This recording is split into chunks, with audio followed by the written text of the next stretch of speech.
ఈ వీడియోలో మనం హూజ్ ఎవరి యొక్క అనే పదాన్ని ఉపయోగించి ఇంగ్లీష్లో WH క్వశ్చన్స్ ఎలా అడగాలి అనే దాని గురించి నేర్చుకుందాము.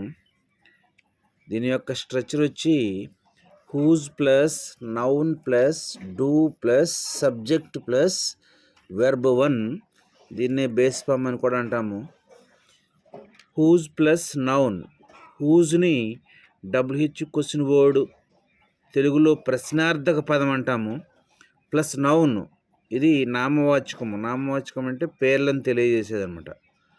ప్లస్ డూ, ఇది హెల్పింగ్ వెర్బ్ అంటే సహాయక క్రియ. Plus subject I, we, you, they, ఇవి సబ్జెక్ట్గా వచ్చినప్పుడు మాత్రమే డిఓ డూ అనే హెల్పింగ్ వెర్బ్ని ఇక్కడ వాడాల్సి ఉంటుంది.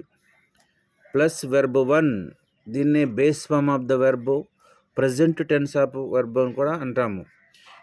ఈ వెర్బ్ 1 యొక్క ఫామ్ ఎలా ఉంటుందంటే ఆస్క్, కాల్, డూ, గో, ఈ విధంగా ఉంటుంది. కొన్ని ఎగ్జాంపుల్స్ని అయితే చూద్దాము.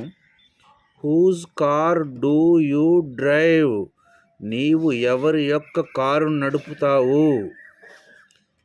Whose treatment do you take, నీవు ఎవరి యొక్క చికిత్స తీసుకుంటావు.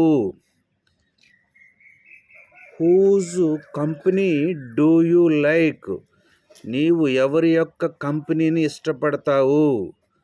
ఈ విధంగా ఎగ్జాంపుల్స్ ఉంటాయి. మరికొన్ని ఎగ్జాంపుల్స్ని మీరు చేసినట్లయితే ఈ టైప్ ఆఫ్ సెంటెన్స్ని ఈజీగా చేయగలుగుతారు. ఒకసారి ఫార్ములాను చూసినట్లయితే whose plus noun plus do plus subject plus V1గా ఉంటుంది. Thank you for watching this video.